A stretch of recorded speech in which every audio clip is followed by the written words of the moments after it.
മൂന്നാം ക്ലാസ്സിലെ എല്ലാ കൊച്ചു കൂട്ടുകാർക്കും മലയാളം ക്ലാസ്സിലേക്ക് സ്വാഗതം. ഇന്ന് നമുക്ക് യൂണിറ്റ് 1 താളവും മേളവും എന്നൊരു ചെറിയ കഥ വായിക്കാം. ഒരു കുഞ്ഞരിപ്രാവ് നാട്ടിൽ നെന്മണി കൊത്താനായിട്ട് വന്നപ്പോൾ ഒരു ദിവസം സ്കൂൾ കലോത്സവം കണ്ടു. പിന്നെ ഈ കുഞ്ഞരിപ്രാവ് കാട്ടിൽ ചെന്നിട്ട് എല്ലാവരോടും പറഞ്ഞു, കാട്ടിലും ഇതേപോലെ ഒരു കലോത്സവം നടത്തണമെന്ന്. അപ്പോൾ നമുക്ക് കഥ വായിച്ച് നോക്കാം. താളവും മേളവും.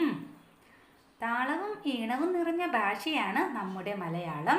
കഥയിലും കടങ്കഥയിലും നിറഞ്ഞു നിൽക്കുന്ന താളവും ഈണവും നമ്മൾ കണ്ടല്ലോ. കഥയ്ക്കും കടങ്കഥയ്ക്കും മാത്രമാണോ ഭംഗിയുള്ളത്? ഒരു ഉത്സവ വിവരണം വായിക്കൂ. കാനനോത്സവം. കൊയ്ത്തു കഴിഞ്ഞ വയൽ, അവിടമാകെ നക്ഷത്രത്തരി പോലെ നെന്മണികൾ പൊഴിഞ്ഞു കിടക്കുന്നുണ്ടാവും. അത് കൊത്തിപ്പെറുക്കി വയറു നിറച്ചു തിരികെ പോരുന്നതിന് മുമ്പ് നാട്ടിലൊക്കെയൊന്ന് ചുറ്റി തിരിയണം. അത് കുഞ്ഞരിപ്രാവിൻ്റെ പതിവാണ്. അങ്ങനെ ചുറ്റി തിരിയുമ്പോഴാണ് അവൾ കാടരിക് LP സ്കൂൾ ഗ്രൗണ്ടിൽ നിന്ന് മൈക്ക് അനൗൺസ്മെന്റ് കേട്ടത്. അവൾ അവിടേക്കു പറന്നെത്തി. ഭക്ഷണപ്പുരയോട് ചേർന്നുള്ള മുത്തശ്ശി പ്ലാവിൻ്റെ കൊമ്പിൽ ചെന്നിരുന്നു. അവിടെ നിന്ന് നോക്കിയാൽ സ്കൂൾ മുഴുവൻ കാണാം. ഗ്രൗണ്ടിനോട് ചേർന്നുള്ള സ്റ്റേജിൽ നിന്നാണ് അനൗൺസ്മെന്റ്. കുട്ടികൾ തിങ്ങി നിറഞ്ഞ ഗ്രൗണ്ട്, പൂത്ത താഴ്വര പോലെ. അവിടെയാണ് കലോത്സവം. സ്റ്റേജിൽ ലളിതഗാന മത്സരമാണ് നടക്കുന്നത്. ഓരോ പാട്ട് കഴിയുമ്പോഴും കുട്ടികളൊന്നാകെ കൈയടിക്കുന്നു. സന്തോഷസൂചകമായി ആർപ്പ് വിളിക്കുന്നു. പാട്ടിനു ശേഷം mono act, mimicry, dance, Oppana, Thiruvathirakali, അങ്ങനെ പലതരം പരിപാടികൾ അരങ്ങേറി. കുട്ടികൾ ആകെ ഉല്ലാസത്തിലാണ്. കുഞ്ഞരിപ്രാവ് ആ പരിപാടികളെല്ലാം കണ്ടു രസിച്ചു. കാട്ടിൽ തിരിച്ചെത്തിയപ്പോഴേക്കും സായാഹ്ന സഭയുടെ സമയമായിരുന്നു. കാട്ടുചോലയുടെ വക്കത്തുള്ള വിശാലമായ കറുകപ്പുൽ മൈതാനത്തിലാണ് സകല കാട്ടുജീവികളും പങ്കെടുക്കുന്ന സഭ ചേരുക. കാട്ടുരാജാവായ സൂചിക്കൊമ്പന്റെ കൽപ്പനയനുസരിച്ച് സകലരും കൃത്യസമയത്തെത്തും. കാട്ടുപ്രതിജ്ഞയും വാർത്ത പറയലും രാജന്റെ വിളംബരവും കഴിഞ്ഞാൽ പ്രജകൾക്കുള്ള അഭിപ്രായ പ്രകടനത്തിന്റെ സമയമാണ്. അപ്പോൾ കുഞ്ഞരിപ്രാവ് പതിയെ പറഞ്ഞു, നമ്മുടെ നാട്ടിലും കലോത്സവം നടത്തണം മഹാരാജൻ. അതൊക്കെ വേണോ കുഞ്ഞിപ്പെണ്ണേ? രാജാവ് നെറ്റി ചുളിച്ചു.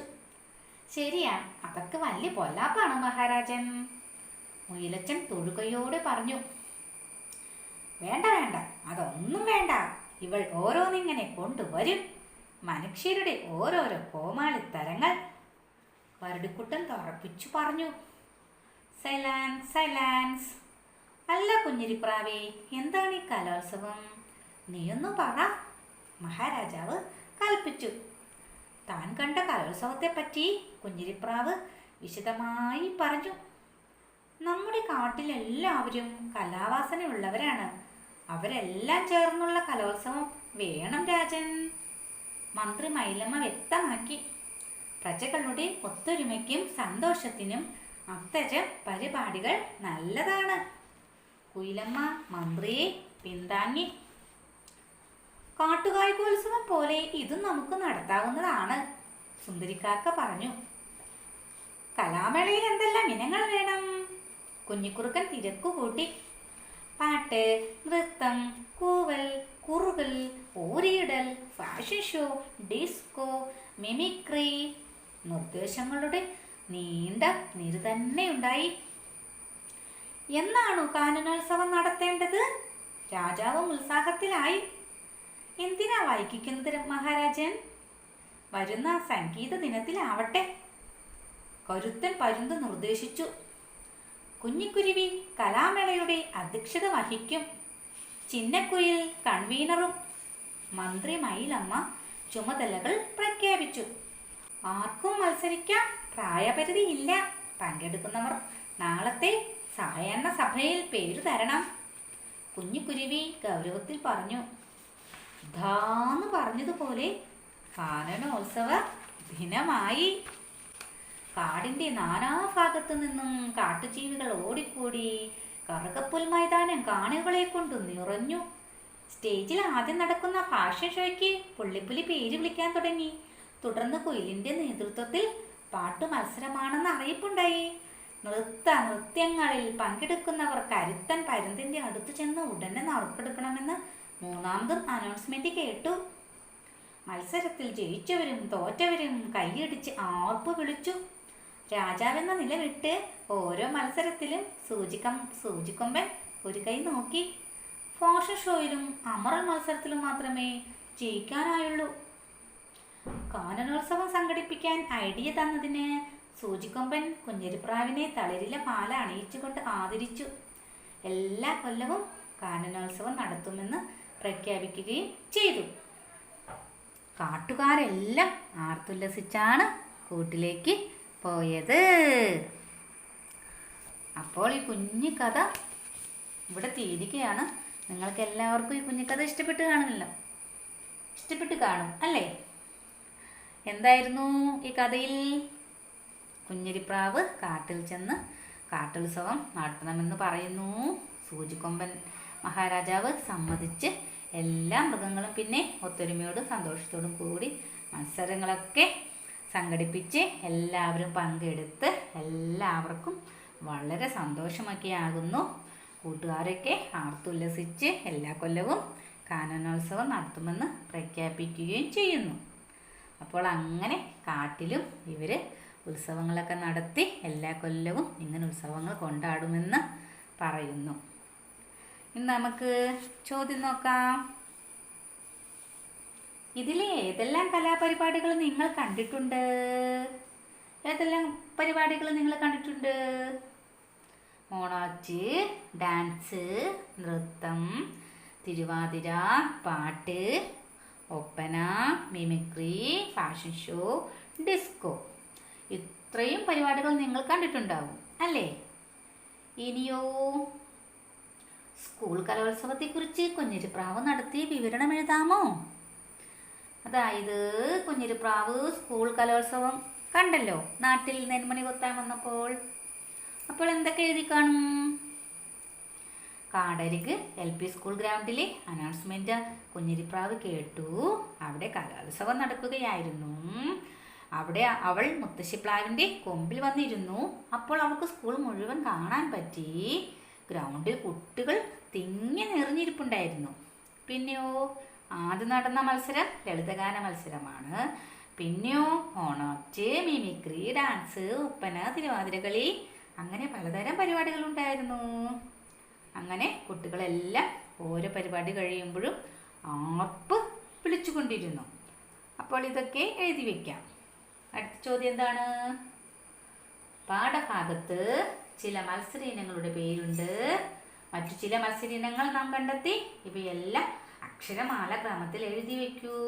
ഓരോ ഇനത്തിലും പങ്കെടുക്കേണ്ട ജീവികൾ ഏതെല്ലാം എന്ന് കൂടി അതോടൊപ്പം എഴുതൂ. അപ്പോൾ എന്തൊക്കെ എഴുതാം? എന്തൊക്കെയാണ് എഴുതേണ്ടത്? മത്സരങ്ങൾ, പിന്നെ പങ്കെടുക്കുന്നവർ. അപ്പോൾ നമ്മൾ ഇത്രയും 2 കോളങ്ങളിലായിട്ട് എഴുതി വെക്കണം. കാട്ടിലെ കൂട്ടുകാർക്ക് മാത്രം പങ്കെടുക്കാൻ കഴിയുന്ന മത്സരങ്ങൾ എന്ന് പറഞ്ഞ് എഴുതുക.